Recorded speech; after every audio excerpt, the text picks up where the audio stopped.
I'm taking it one fight at a time, but I always see myself being victorious.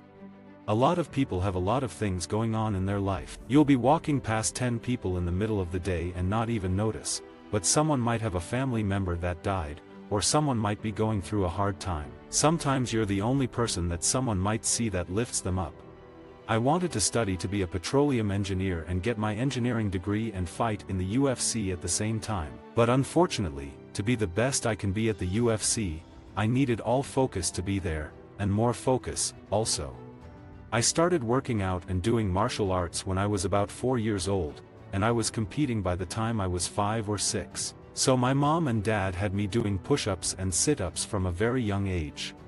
People say I don't have the experience. I might not have 20 MMA fights, but I've been fighting my whole life. I always have great cardio. The UFC offered me a fight against one of the top 10 fighters named Damian Maia. I believe he was, like, number 2 at the time. They obviously believed in me to think that I could face one of the best guys in the division. It can be kind of difficult because of the workload I have at Texas A&M, so I have to find time to study as I pursue my major, but also to travel and compete and train hard for my fights to come in the UFC. I'm always looking to go out there and finish my opponents as soon as possible so I can stay safe and protected. I would like to be the youngest UFC world champion. I believe I can accomplish that.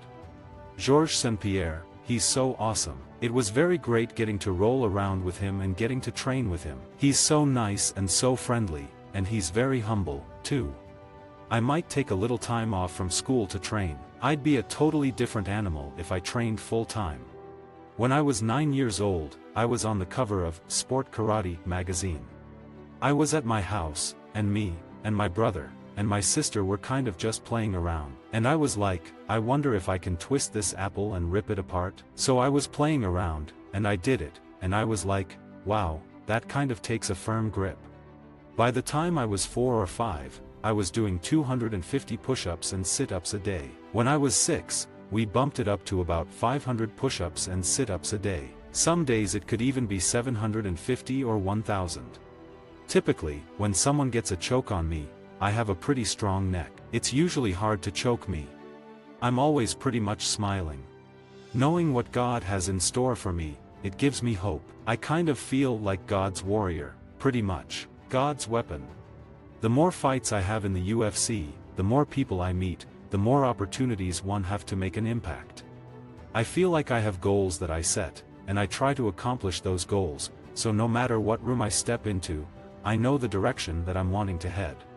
I think that we all got to have respect for each other, and we could all be more careful with the things we say. Sylvester Stallone seems like a really cool guy, and Dolph Lundgren seems awesome. I think me and Mr. Dolph Lundgren look kind of alike. The new Creed 2 movie is coming out, so I was actually going to audition for that. Got a little audition tape, so hopefully that goes through. That would be pretty neat. Being Ivan Drago's son in the movie, that would be pretty fun. I just want someone who's got a great personality, beautiful, fun to be around. Any fighter fighting in the UFC would take the opportunity to take a fight against a YouTuber and stand to make several $1 million. It's an incredible feeling, just to know that you have MMA fans that are behind you and want to know when your next fight will be.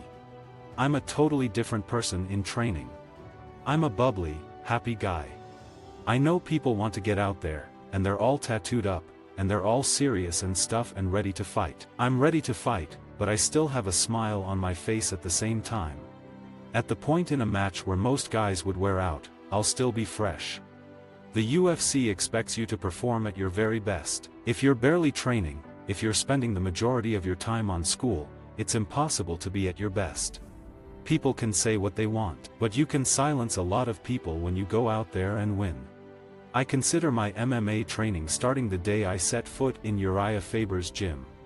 I think for the UFC to re-sign me, that would be something that's great. I'm getting to put all my time and effort into studying my martial arts and to be the best fighter I can be.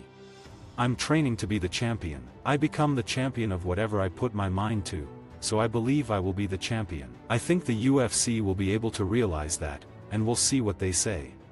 I know I have great grappling myself, and I know how I do with submissions. I've always thought about welterweight. I try not to hear anything negative about me, and if I do hear it, I try to block it out. There's always going to be people saying negative and positive things. If you let all that into you, and you're always contemplating that and thinking about that, I'm sure that can get to you. I try not to do that. I always talk about how Georges St-Pierre is my favorite fighter. Having full-time classes, it doesn't really work out because there's so much workload and so much studying that you really don't have time to train. I'd stay up until 2 or 3 in the morning just studying, and then I'd have to go get a few miles running, work out at the gym super late, and try to get my working out in late at night. People see a lot of my stand-up, and that's what I'm known for since I was trained in karate and kickboxing, but I also have ground game. Whatever Dana White and Joe Silva have planned for me, I'm ready. I feel the power in words that you can turn into reality. You only get one chance to fight in the UFC, and while you have the chance, you might as well take it. Obviously, I'm trying to keep improving at everything, from the wrestling to the jiu-jitsu to the striking to the transitions, every part of my MMA aspect. Every day at Team Alpha Male, I'm improving. The biggest thing with that camp is everyone is so positive and has the work ethic to go out there and push the pace and keep going and going and going. I believe coming in early to the UFC gives me an advantage. More time to learn, more time to be in the UFC and get better as a fighter. Visit our website for more quotes, quoting.com.